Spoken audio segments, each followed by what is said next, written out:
തന്നെ കേരളത്തിൽ വിവിധ പ്രദേശങ്ങളിൽ വരേണ്ടതായി എയിംസ് ഞാൻ ഒരിക്കലും ഓപ്റ്റ് ചെയ്തിട്ടില്ല. തൃശ്ശൂരിന്, ട്രിവാൻഡ്രത്തിനും ഓപ്റ്റ് ചെയ്തിട്ടില്ല, കാസർഗോഡിനുമില്ല, കണ്ണൂരിനുമില്ല. എയിംസ് വരേണ്ടത് ആലപ്പുഴയിലാണ്.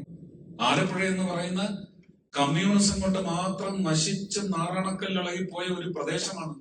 കേരളത്തിന്റെ ഏറ്റവും സമ്പന്ന പ്രദേശമായിരുന്നു. കിഴക്കിന്റെ വെനിസ് എന്നാണ് അറിയപ്പെടുക. ഏറ്റവും വലിയ ക്രയവിക്രയങ്ങൾ നടന്നിരുന്നത് കുരുമുളകായാലും കയറായാലും കയർ ഉൽപ്പന്നങ്ങളായാലും തെങ്ങിന്റെ ഉൽപ്പന്നങ്ങളായാലും വളരെ സമ്പന്നമായ ഒരു പ്രദേശമായിരുന്നു.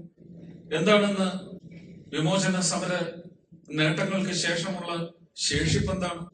അവരും ഇന്ത്യൻ പൗരന്മാരില്ലേ? നമുക്ക് വികസനം കൊണ്ട് ശ്വാസം മുട്ടുന്ന പ്രദേശങ്ങളുണ്ട് കേരളത്തിൽ.